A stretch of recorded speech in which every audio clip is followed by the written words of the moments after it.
Welcome to Jayam academy. So இந்த வீடியோவில் நம்ம எதை பற்றி பார்க்க போகிறோம் அப்படின்னு பார்த்தீங்கன்னா, இந்தியன் நேஷனல் மூவ்மெண்ட் வந்து டாபிக் வைஸ் வந்து நம்ம எப்படி படிக்கிறது, ஸோ எந்தெந்த டாபிக் எங்கே இருக்குது, எந்தெந்த புக்கில் இருக்குது, ஸோ அது மட்டும் இல்லாமல் டாபிக் வைஸ் நான் வந்து கீழே வந்து ஃபுல்லாக எழுதியிருக்கேன். ஸோ இந்த பிடிஎஃப் வந்து கீழே வந்து டிஸ்கிரிப்ஷனில் கொடுக்குறேன், நீங்கள் வந்து டவுன்லோட் பண்ணிங்க சரிங்களா. ஸோ இந்த பிடிஎஃப் வந்து கீழே டிஸ்கிரிப்ஷனில் கொடுக்குறேன், நீங்கள் வந்து டவுன்லோட் பண்ணி படிச்சிங்க அதை சரிங்களா. அது மட்டும் இல்லாமல் இதில் இன்னொன்று சொல்லிடுறேன், இதில் வந்து நான் வந்து பேஜ் நம்பரோட கொடுத்துருப்பேன். ஸோ அப் டு 10th வரை நான் வந்து இங்கிலீஷ் மீடியம் புக்லேருந்து எடுத்து கொடுத்துருப்பேன். 11th 12th மட்டும் வந்து தமிழ் மீடியத்துலேருந்து கொடுத்துருப்பேன்.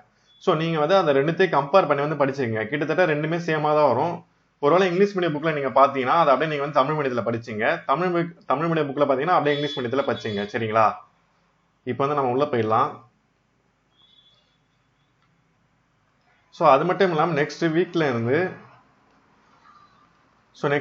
ஐஎன்எம் வந்து கிளாஸஸை வந்து ஸ்டார்ட் பண்ணிடுறோம். ஃப்ரீயாக வந்து ஐஎன்எம் வந்து கிளாஸஸ் எடுக்கிறோம், வித் மெட்டீரியலோட வந்து எடுக்கிறோம் சரிங்களா.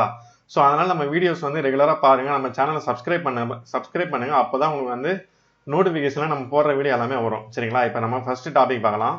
ஃபர்ஸ்ட் வந்து அட்வென்ட் ஆஃப் யூரோப்பியன்ஸ் தான் ஃபர்ஸ்ட் டாபிக், ஐரோப்பியர்களின் வருகை.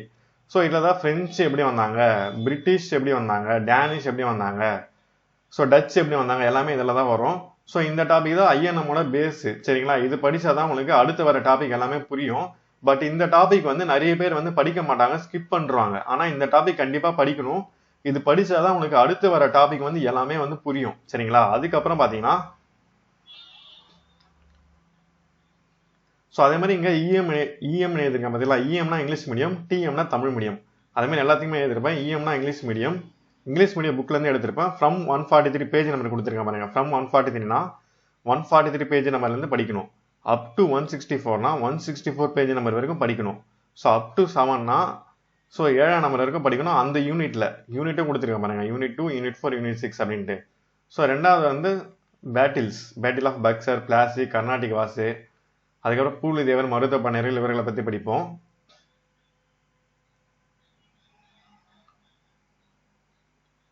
ஸோ மூணாவது பிரிட்டிஷ் அட்மினிஸ்ட்ரேஷன். பிரிட்டிஷ் வந்து எப்படிலாம் அட்மினிஸ்ட்ரேஷன் பண்ணாங்க நம்மளை.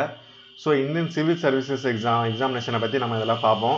அதுக்கப்புறம் உமன் எம்பவர்மெண்ட்டை பற்றி பார்ப்போம். அதுக்கப்புறம் லேண்ட் ரெவன்யூ பாலிசியை பற்றி பார்ப்போம். எல்லாமே பார்ப்போம். ஸோ இதுலேயும் இங்கிலீஷ் மீடியம்னா 8th இங்கிலீஷ் மீடியம் கொடுத்துருக்கேன், தமிழ் மீடியம்னா தமிழ் மீடியம் புக் கொடுத்துருக்கேன். ஸோ நீங்கள் இதை வச்சு நீங்கள் English medium, Tamil medium book கூட கம்பேர் பண்ணி நீங்கள் படிச்சிங்க.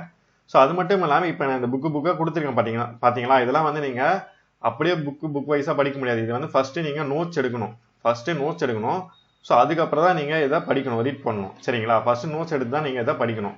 அப்படியே நீங்கள் படிச்சுன்னா உங்களுக்கு ஒன்றுமே புரியாது. எப்பவுமே ஐஎன்எம் வந்து டாபிக் வைஸ் தான் படிக்கணும், நீங்கள் புக் வைஸ் படிக்காமல். ஏன்னா நிறைய இயர்ஸ் வரும் அதில். ஸோ நிறைய இயர்ஸ் வரதுனால நீங்கள் டாபிக் வைஸ் படித்தாதான் உங்களுக்கு அது தெளிவாகவே புரியும். அப்படி இல்லாட்டி நம்ம வந்து கிளாஸ் எடுக்கும்போது நம்மளும் வந்து ரிட்டன் நோட்ஸ் வந்து கொடுப்போம். பட் அது வந்து ஷார்ட் நோட்ஸாக கொடுப்போம். அதை கூட நீங்கள் வச்சு படிச்சுக்கலாம். நெக்ஸ்ட் வீக்கில் வந்து நம்ம ஸ்டார்ட் பண்ணுறோம் அதை.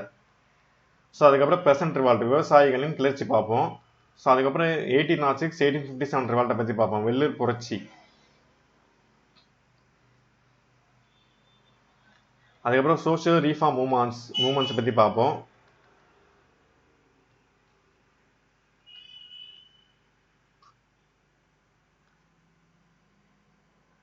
அதுக்கப்புறம் தமிழ்நாடின் ஃப்ரீடம் ஸ்ட்ரகிள், ரோட் ஆஃப் தமிழ்நாடின் ஃப்ரீடம் ஸ்ட்ரகிளை பற்றி பார்ப்போம் சரிங்களா.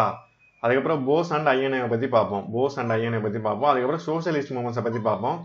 ஸோ இதில் தான் அந்த கம்யூனிஸ்ட் பார்ட்டிலாம் வருது, கம்யூனிஸ்ட் பார்ட்டி. அதுக்கப்புறம் ரெவல்யூஷனரி ஆக்டிவிட்டிஸ், அலிப்பூர் குண்டு வெடிப்பெல்லாம் பற்றி இதில் தான் படிப்போம். அலிப்பூர் குண்டு வெடிப்பை பற்றி படிப்போம். எல்லாத்த பற்றி இதில் படிப்போம் நாம சரிங்களா.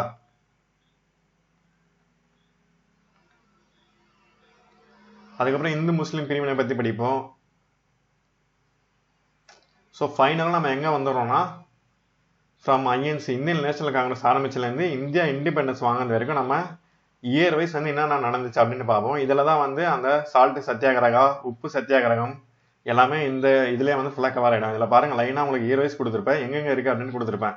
ஸோ இது வந்து உங்களுக்கு வந்து ரொம்ப கஷ்டப்பட்டு எடுத்து கொடுத்துருக்கேன். ஸோ அதனால் கண்டிப்பாக இது வந்து யூஸ் பண்ணிக்கோங்க சரிங்களா. அதுவும் பேஜ் நம்பரை கொடுத்துருப்பேன். இங்கே பார்த்தீங்களா 12th யூனிட் 2, இது வந்து 18 to 22னா ப்ராக்கெட்டில் வந்து பேஜ் நம்பர் அப்படின்னு அர்த்தம். அதே மாதிரி 26,27னா யூனிட் 10th வால்யூம் 2ல இது வந்து page number. So 12th unit 2ல இது வந்து பேஜ் நம்பர் அது மாதிரி கொடுத்துருப்பேன் சரிங்களா. இதில் பாருங்க இயர் வைஸ் வந்து லைனாக கொடுத்துருப்பேன். 1906, 1907, 1909, ஸோ 1960 ஹோம் ரூல் மூவ்மெண்ட், 1917, 1819.